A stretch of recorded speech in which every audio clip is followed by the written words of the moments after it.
Yaringa Marina is about an hour's drive from Melbourne, but David reckons that he can do it in about 16 minutes.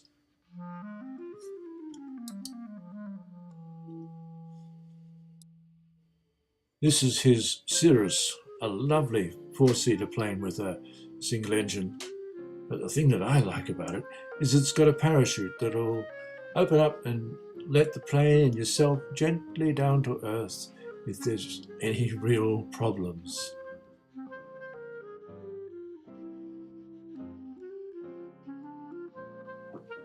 Here we are at French Island. We're looking down at Tankerton. That's where the ferry from Stony Point calls 2 or 3 times a day.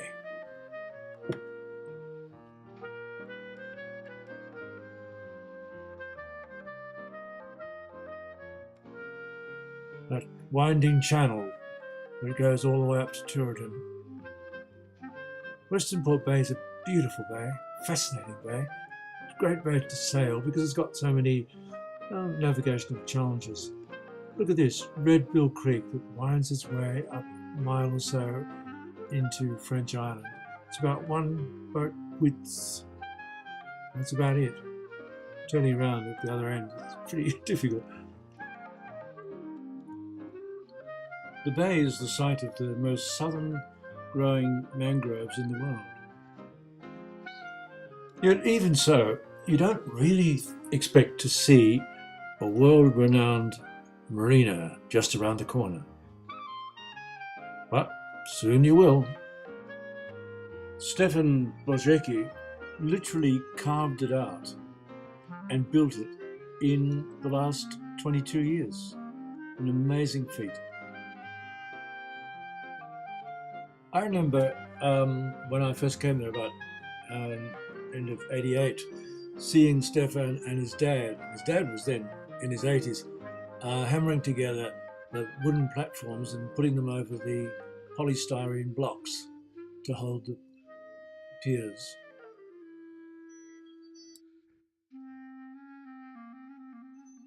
Yaringa Marina from above. Home to 600 boats. 130 you see below you in the wet pens, 120 on the hard, and about 350 trailer sailors in the back paddock. Plans for another 400 boats.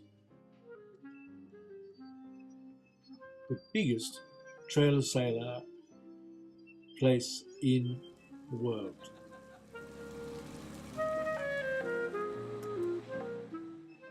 If we're not out there sailing, we're probably doing some maintenance on our boats and having a good yarn at the same time.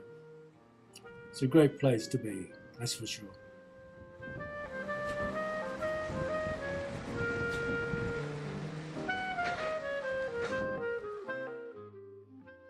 Here's my lovely yacht, a 22-foot jetter, Bilschkühler.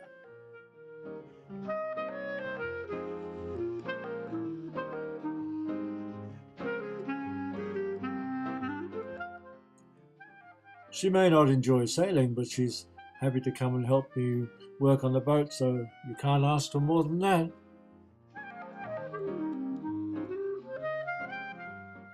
And there's always time for coffee and a good yarn with your mates at the kiosk.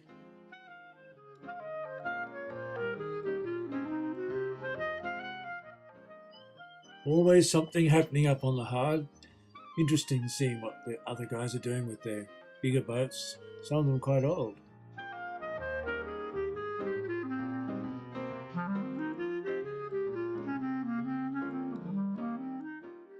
There'll be an interesting story to hear about this particular huge catamaran, 50 foot. Obviously something quite dramatic's happened to it. Walking further up the back, there's always something interesting to see. Look at all these boats that are being rebuilt. There's an old ferry someone's taken. Now we've moved up into the paddock where all these 350 trailer sailors and motorboats are stored.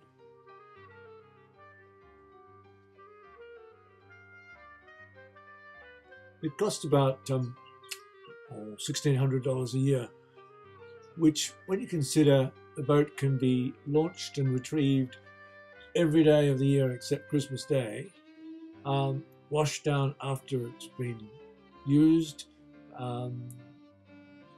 taken back to the paddock in very tight, secure place with a watchman living opposite, guard dogs, electronic devices, and so on for security.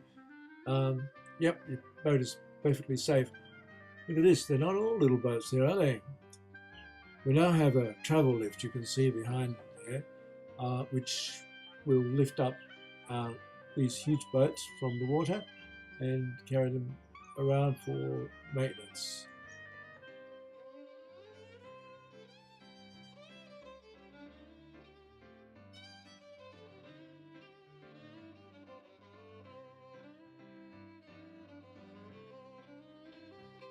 Here's one of the tractors bringing up a jetter. Yes, a jetter, same sort of boat as mine.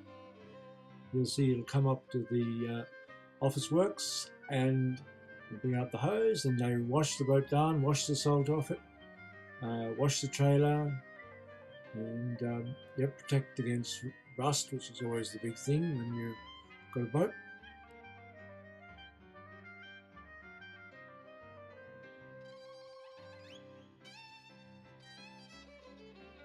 Here we go, up the channel. Look at all these boats. Every one of them is somebody's dream, somebody's joy that they think about, dream about, and sail. Some of these boats are blue water boats. They go out into Bass Strait. Some of them go up to the Whitsunday Passage. A lot of them go around to Refuge Cove.